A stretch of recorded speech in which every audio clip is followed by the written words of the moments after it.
Okay then,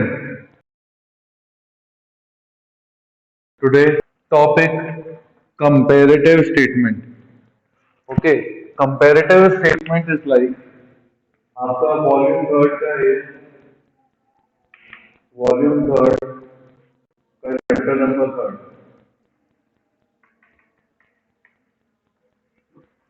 comparative analysis बोल सकते हैं। अब कंपेरेटिव एनालिसिस में क्या होता है, जैसे for example we are having the balance sheet already prepared in the question and हमारे पास उस बैलेंस शीट में 2 साल की डेटा गिवन होता है। एक होता है आपका प्रीवियस ईयर, एक होता है आपका करंट ईयर। बेसिकली हमें इस चैप्टर में चेक क्या करना होता है कि इस प्रीवियस ईयर से जब हम करंट ईयर के डेटा को चेक कर रहे हैं तो कितना नेसेसरी चेंजेस आया है हमारे अकाउंट्स में, सारी चीजों में कितना नेसेसरी चेंजेस आया है, कितना हमारे एसेट्स इंक्रीज हुए, कितनी हमारी लायबिलिटीज इंक्रीज हुई, कितना हमारा कैपिटल इंक्रीज हुआ, क्या हमारे लोन्स कम हुए, क्या हमारे एसेट्स कम हो गए। सारी चीजें जो हम कंपेयर करते हैं, क्या हमारे करंट एसेट्स कम हो गए, क्या हमारी करंट लायबिलिटीज इंक्रीज हो गई, या हमारे करंट एसेट्स डिक्रीज हो गए, करंट लायबिलिटी डिक्रीज हो गई। लाइक दिस हम सारी चीजों को जब आप कंपेयर करते हैं तो हम उसको बोलते हैं कंपेरेटिव एनालिसिस। और कंपेरेटिव एनालिसिस में हम दो तरीके के क्वेश्चन सॉल्व करते हैं। एक हम बनाते हैं कंपेरेटिव बैलेंस शीट और एक हम बनाते हैं comparative income and expenditure account. अब मैं आपको बता दूं क्वेश्चन में कि जो दो तरीके के क्वेश्चन हैं उसमें जो आपका एक कंपेरेटिव इनकम स्टेटमेंट है, इसके क्वेश्चंस ही आते हैं। क्योंकि बैलेंस शीट जो है, जो बैलेंस शीट के क्वेश्चंस हैं वो इसलिए नहीं आते क्योंकि आपके पास सारा फॉर्मेट बना बनाया होता है और आपको सिर्फ 4 कॉलम बनाने होते हैं, दैट्स इट, नथिंग एल्स। जैसे for example you have particulars, ठीक है, previous year, current year, absolute change, और जो लास्ट होता है वो होता है आपका परसेंटेज चेंज। ये 4 कॉलम आपके पास होते हैं, ठीक है।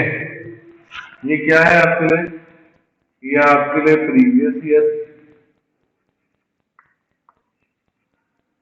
ये आपके लिए करंट ईयर, ठीक है, ये आपके लिए एब्सोल्यूट चेंज, और ये आपके लिए परसेंटेज चेंज। अब सबसे इम्पोर्टेंट बात यहाँ पे क्या आ जाती है कि ये दो तो आपके पास क्वेश्चन गिवन है, you have previous year given in the question, you have current year given in the question, but absolute change और परसेंटेज चेंज का क्या, इसको कैसे निकालेंगे? तो बेटा इसको निकालने का भी हमारे पास फॉर्मेट होता है। ये जितनी चीजें आपके पास गिवन होंगी, सब गिवन होगा आपके पास, जिसमें लीगल लायबिलिटी गिवन होगी, सब आपके पास क्वेश्चन में ऑलरेडी गिवन है। आपको इस 2 कॉलम को नहीं छूना है, ये 2 कॉलम आपके पास ऑलरेडी गिवन है क्वेश्चन में। जैसे गिवन है वैसे डिट्टो छापना है और कुछ नहीं, जैसा आया है वैसा ही रिकॉर्ड करना है। आपको उसमें कोई मॉडिफिकेशन नहीं करने। अगर यहाँ इक्विटी एंड लायबिलिटी लिखा है क्वेश्चन में, आप भी इक्विटी एंड लायबिलिटी लिखोगे। ब्लैक पेन से लिखा है, आप भी ब्लैक पेन से लिखोगे। फिर बोल्ड लेटर्स है तो आप भी बोल्ड से लिखोगे। फिर आपका शेयर होल्डर फंड है, बोल्ड से लिखोगे, उसके अंदर 3 आइटम है। Whatever the format is, you have to prepare the format, you will write the previous year. हो सकता है आपके पास क्वेश्चन में जब बैलेंस शीट गिवन है तो वो पहले करंट ईयर दिया है, उसके बाद में प्रीवियस ईयर दिया है। अब इतने छोटे तो आप लोग हो नहीं, सिर्फ आपको ईयर अपोजिट करना है।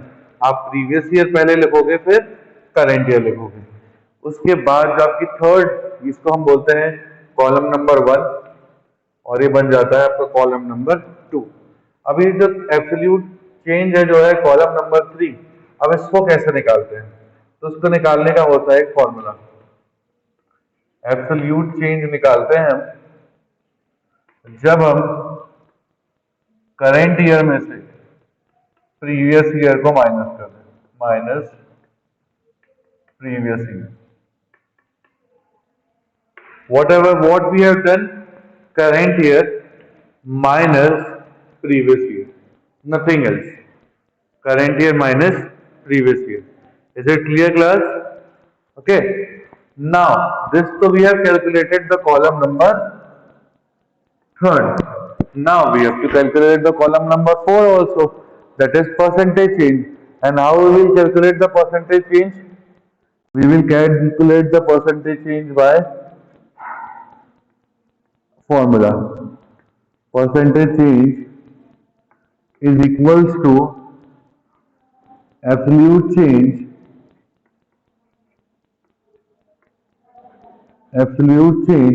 upon previous year into 100. क्या है फॉर्मूला?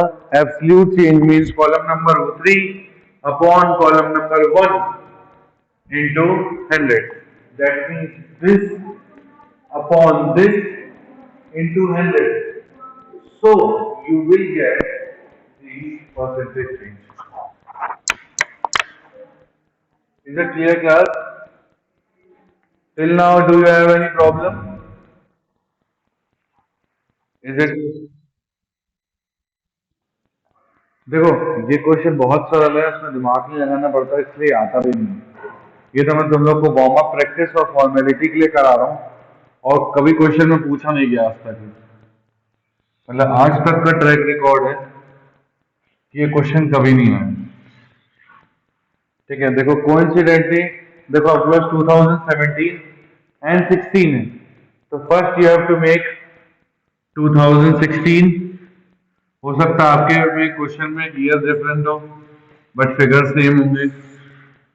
2017 एक कॉलम बनाओगे आप एब्सोल्यूट चेंज का,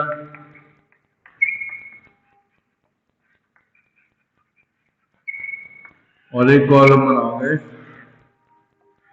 परसेंटेज चेंज का।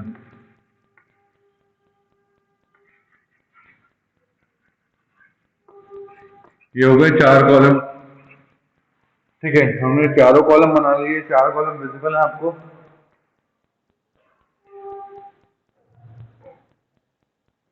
ओके, चलो ध्यान देते हैं हम। ये कॉलम है आपका पर्टिकुलर्स का, ये पता होना चाहिए आपको। This is your particular.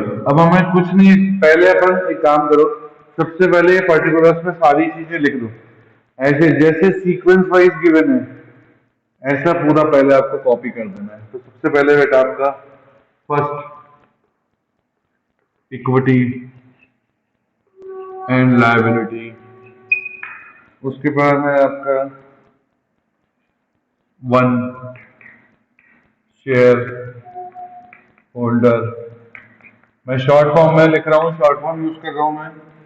ठीक है, ए शेयर कैपिटल, एसेट मतलब share capital, B reserve and surplus. ठीक है, देन सेकेंड ये था 1, ये था आपका फर्स्ट, ऐसा वाला फर्स्ट। ठीक है, फिर आपका नॉन करेंट लायबिलिटी, आपके पास गिवन है लॉन्ग टर्म बोरोइंग, वो आपने हटा दिया, लॉन्ग टर्म बोरोइंग लिख दिया।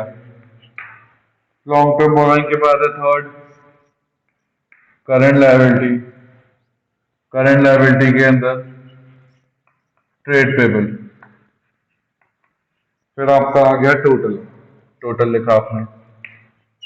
ठीक है, फिर आपने ये बनाया था फर्स्ट, फिर आपने बनाया सेकेंड। अब आपके पास गिवन है एसेट्स। अब एसेट्स में आया आपका सबसे पहला point number 1 non current assets.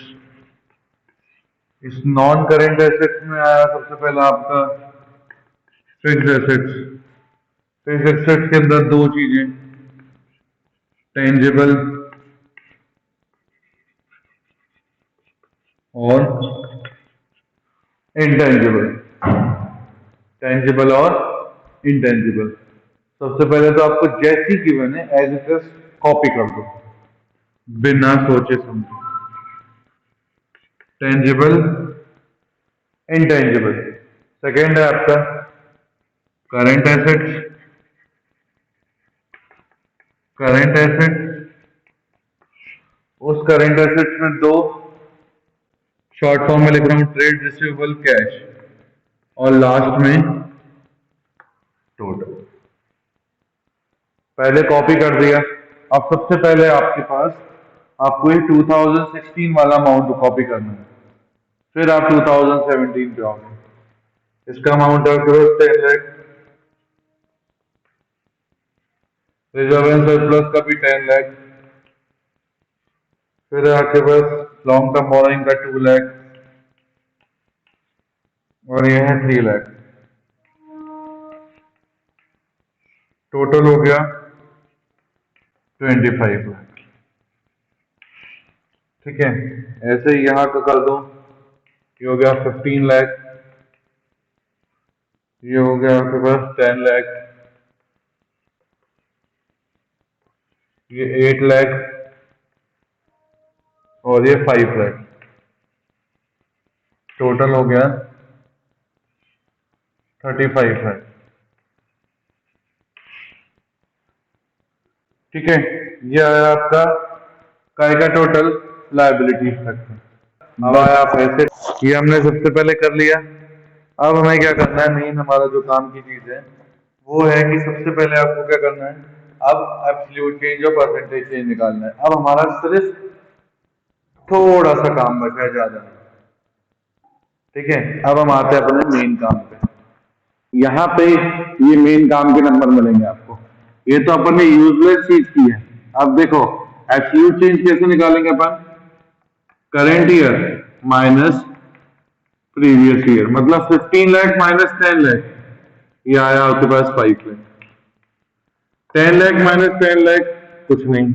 8 lakh minus 2 lakh 6 lakh. My voice is clear? मेरी आवाज आ रही है आप सबको? Am I audible? Class am I audible? हाँ। Next is 5 lakh minus 3 lakh 2 lakh. 25 lakh minus 15 lakh 10 lakh.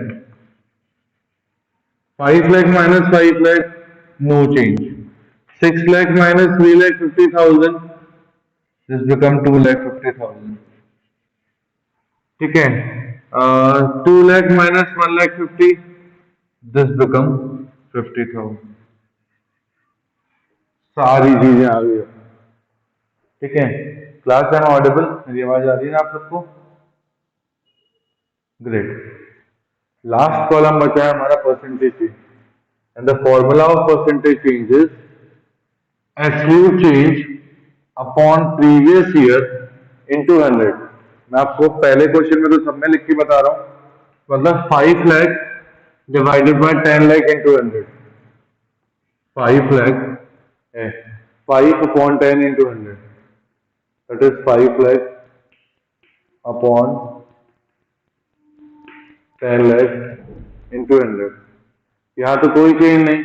6 lakh upon 2 lakh, 6 lakh upon 2 lakh into 100. 2 lakh divided by 3 lakh. 2 lakh upon 3 lakh into 100. Now 10 lakh upon 15 lakh. 10 lakh upon 15 lakh into 100. ऐसे ही 2,50,000 divided by 3,50,000 लिख दिया अपन ने। 250 upon 350 into 100। ठीक है, 50,000 upon 1,50,000, 50,000 upon 1,50,000, 50,000 into 100, ये ऐसे आपका क्या आ जाएगा, सबका प्रीवियस ईयर कैलकुलेट हो जाएगा। अब अगर हम देखें तो सबसे पहले इसको देखें तो ये आएगा आपका 50%, ये हो गया आपका 300%, ये हो गया आपका 3 6 18 66.67, ये हो गया आपका 15 6 19 66.67, ये हो गया आपका 35 और 25, ये हो जाएगा आपका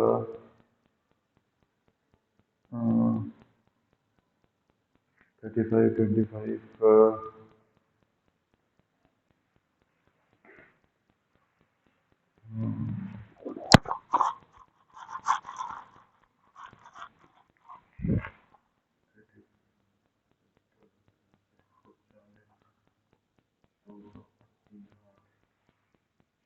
75%, और ये हो गया आपका 33.33%। खत्म।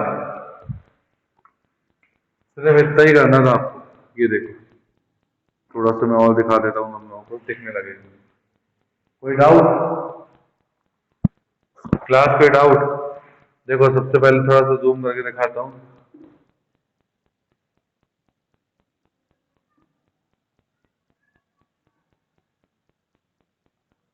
ये ऐसा मीन्स 5 लाख अपॉन,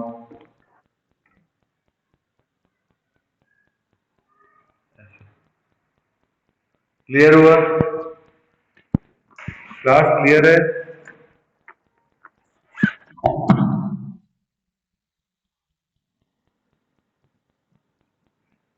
तो that's all for today class. Thank you.